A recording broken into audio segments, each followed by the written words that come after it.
Hello friends, तो welcome to our channel. I hope you all are well. तो आज हम लोग एमसीक्यू सीरीज करेंगे। इस एमसीक्यू सीरीज में हम लोग 10 क्वेश्चंस को फुल्ली डिटेल वाइज डिस्कशन करेंगे और ये सारे क्वेश्चंस जो हमारे यूजीसी के प्रीवियस ईयर से लिए हुए हैं, तो इसका प्रॉपर नोट्स बनाइएगा, इससे आपको काफ़ी हेल्प होगा। उससे पहले जो है चैनल को लाइक से सब्सक्राइब करना मत भूलिएगा और बेल आइकन प्रेस कर दीजिएगा, इससे आपको टाइम टू टाइम नोटिफिकेशन मिलता रहेगा।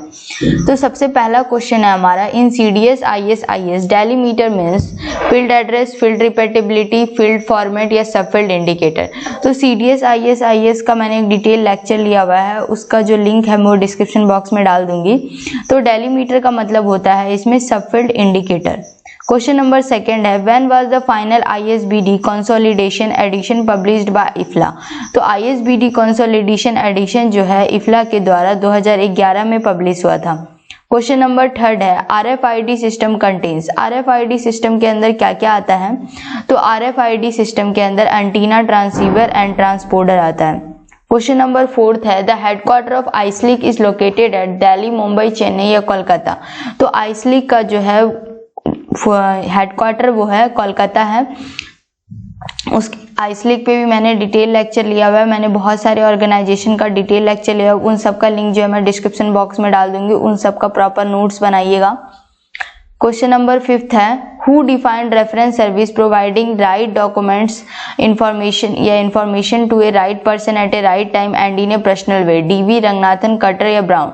तो रेफरेंस सर्विस को एक पर्सनल तरीका जिसने बताया था वो है रंगनाथन, डॉक्टर SR रंगनाथन।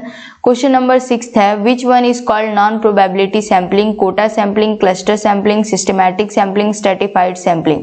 अभी एक दो दिन पहले ही मैंने सैम्पलिंग पे डिटेल लेक्चर लिया हुआ था, तो उस वीडियो का भी लिंक मैं डिस्क्रिप्शन बॉक्स में डाल दूंगी। तो नॉन प्रोबेबिलिटी सैम्पलिंग में हमारा आता है cluster sampling. Question number seventh है, when Ohio college library center became the online computers library center. तो ओहियो लाइब्रेरी सेंटर जो है ऑनलाइन कंप्यूटर लाइब्रेरी सेंटर कब बना? 2017, 16, 2016, 2015, 2014। तो इसका जो आंसर है वो है आपका 2017। क्वेश्चन नंबर 8 है, Which one of the following are the types of random samples? Cluster sampling, purposive sampling, stratified sampling या systematic sampling। तो रैंडम सैंपल्स के अंदर आपका आता है पहला तो क्लस्टर सैम्पलिंग, फिर स्ट्रेटिफाइड सैम्पलिंग और उसके बाद सिस्टमैटिक सैम्पलिंग। इन सब का मैंने मतलब बताया, अगर आपने नहीं पढ़ा होगा तो मैं लिंक डाल दूंगी, उस वीडियो पे जाके उसका प्रॉपर नोट्स बना के पढ़िएगा, आपको पूरा सैंपल मेथड सब समझ में आ जाएगा। क्वेश्चन नंबर 8 है, arrange the steps of big 6 information literacy model in correct order as given by M. Eisenberg and B. Burkus।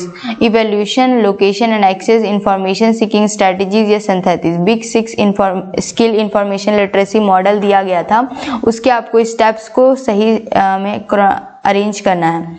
तो जो इसका आंसर है वो आपका सबसे पहले आएगा इंफॉर्मेशन सीकिंग स्ट्रेटेजीज, उसके बाद लोकेशन एंड एक्सेस, उसके बाद सिंथेसिस और उसके बाद इवोल्यूशन। हम लोग इसका एक्सप्लेनेशन देखते हैं।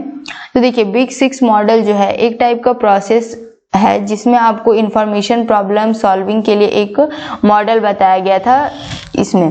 और इसमें ये क्या करता है कि ये जो बिग 6 मॉडल है ये क्या करता है कि जो आपका इंफॉर्मेशन सर्च प्रोसेस है और जो आप इसमें स्किल्स लगाइएगा, जो टेक्नोलॉजी टूल्स को यूज कीजिएगा किसी भी इंफॉर्मेशन का जो भी आपका प्रॉब्लम है उसको सॉल्व करने के लिए, उसको एक तरीके से इंटीग्रेट करता है। उसके लिए जो है एक बिग 6 मॉडल दिया गया था, उसमें कुछ स्टेप्स हैं जिसको आपको अरेंज करने के लिए एग्जाम में क्वेश्चन आ रखा है। तो आपको नॉर्मल ये एक चीज समझना है बस, इस पॉइंट से 2 पॉइंट, कि एक बिग 6 मॉडल है जो कि किस चीज से रिलेटेड है, तो इंफॉर्मेशन प्रॉब्लम सॉल्विंग से। और ये क्या करता है, इंटीग्रेट करता है, मतलब जोड़ता है इंफॉर्मेशन को, किसी भी इंफॉर्मेशन को जो आप सर्च करते हैं उसमें जो आप स्किल्स यूज करते हैं, उसमें जो आप टेक्नोलॉजी का जो टूल्स यूज करते हैं उसको किस तरीके से फाइंड करें, यूज करें, अप्लाई करें, किस तरीके से इवेल्युएट करें ताकि आपको जो इंफॉर्मेशन है वो आपके नीड के हिसाब से मिल जाए। तो ये जो है इसके लिए ही ये मॉडल दिया गया था। और किसने दिया था? तो माइक ईजेनबर्ग एंड बॉब बर्कोविच। और ये एक टाइप का पॉपुलर अप्रोच था जिसमें आपको ये सिखाया जाता है कि किस तरीके से आप इंफॉर्मेशन जो प्रॉब्लम है आपको किस तरीके से आप उसको सॉल्व कर सकते हैं। तो इसका जो स्टेप्स है 6 स्टेप्स हैं, आपको मेन बिग 6 मॉडल में किसने डेवलप किया ये याद रखना, और ये 6 वो जो स्टेप है वो आपको लाइन वाइज याद रखना है। पहला आता है टास्क डेफिनेशन, सेकंड आता है इंफॉर्मेशन सीकिंग स्ट्रेटजीज, थर्ड आता है location access, use of information, synthesis और इवैल्यूएशन। तो ये 6 वो जो स्टेप्स है वो आपको अच्छे से याद होने चाहिए। क्वेश्चन नंबर 9 है मैच द फॉलोइंग, ये सैम्पलिंग मेथड्स हैं। Systematic sample, population specified by trace, scan expensive, stratified sample, scattered population, cluster sample, heterogeneous population, quota sample, too large population. तो देखिए सैम्पलिंग मेथड में अगर हम लोग डिस्कस करें तो सिस्टमैटिक सैंपल जो होता है वो हम लोग तब यूज़ करते हैं जब बहुत बड़ी पॉपुलेशन है और हम लोग क्या करते हैं यूनिट वाइज उसको डिस्ट्रीब्यूट करते हैं। फिर स्ट्रैटिफाइड सैंपल में आता है हेट्रोजीनियस पॉपुलेशन, जिसमें हम लोग स्ट्राटा कर रहे थे, ग्रुप्स में डिवाइड कर रहे थे। क्लस्टर सैंपल में स्कैटर्ड पॉपुलेशन, कोटा सैंपल में जो हम लोग किसी भी एक ट्रेट के एक कैरेक्टर के हिसाब से जब हम लोग सैंपल को कैरेक्टराइज कर रहे थे तो वो हमारा आता है कोटा सैंपल में।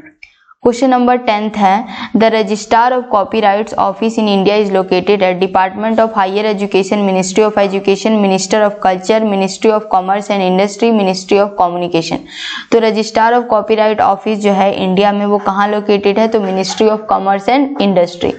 तो अब हम लोग सारे क्वेश्चंस को एक बार रिवाइज कर लेते हैं। सबसे पहला मेरा क्वेश्चन था कि सीडीएस आईएस का जो डेलीमीटर का मतलब क्या होता है, फिर आईएसबीडी कंसोलिडेशन एडिशन जो इफ्ला के द्वारा कब पब्लिश हुआ है, फिर आरएफआईडी सिस्टम में क्या क्या आता है, फिर आइसलिक का हेडक्वार्टर कहाँ है, फिर रेफरेंस सर्विस को एज ए पर्सनल वे किसने डिफाइन किया है, फिर नॉन प्रोबेबिलिटी सैम्पलिंग में क्या क्या आता है, फिर ओहियो कॉलेज लाइब्रेरी जो है ऑनलाइन कंप्यूटर लाइब्रेरी सेंटर कब बना है, इसमें से आपको रैंडम सैंपल्स बताने थे।